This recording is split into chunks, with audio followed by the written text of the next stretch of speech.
અમદાવાદના નિકોલમાં 1.5 ઇંચ વરસાદમાં પ્રશાસનની પોલ ખુલી ગઈ છે। નિકોલમાં 1 મહિના બાદ ફરી એકવાર વરસાદી પાણી ભરાઈ ગયા છે। 1 મહિના બાદ ગોપાલ ચોક વિસ્તાર પાણીમાં ગરકાવ થયો છે। ડ્રેનેજના પાણી કે વરસાદના પાણી તેને લઈ સ્થાનિકો અસમંજસમાં મુકાયા છે। અવારનવાર ચોમાસામાં ગોપાલ ચોકની સ્થિતિ બગડવાનું નિશ્ચિત છે।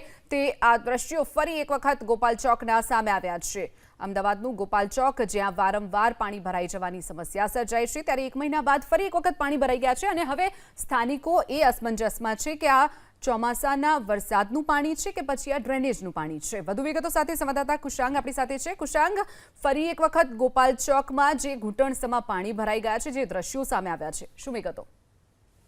જો ગોપાલ ચોક વિસ્તાર જ્યાં આગળ પહેલેથી ખારીકટ કેનાલના પાણી બેક મારતા હતા અને એબીપી અસ્મિતાએ સતત 1 સપ્તાહ સુધી તે અહેવાલ દર્શાવ્યો હતો, જેમાં આખા જે ગોપાલ ચોકના વાહનો છે તે પાણીમાં ગરકાવ થતા હતા। અત્યારે ફરી એક વખત વરસાદ પડવાના કારણે આ ગોપાલ ચોક છે તેમાં પાણી ભરાવાની સ્થિતિ સર્જાઈ છે।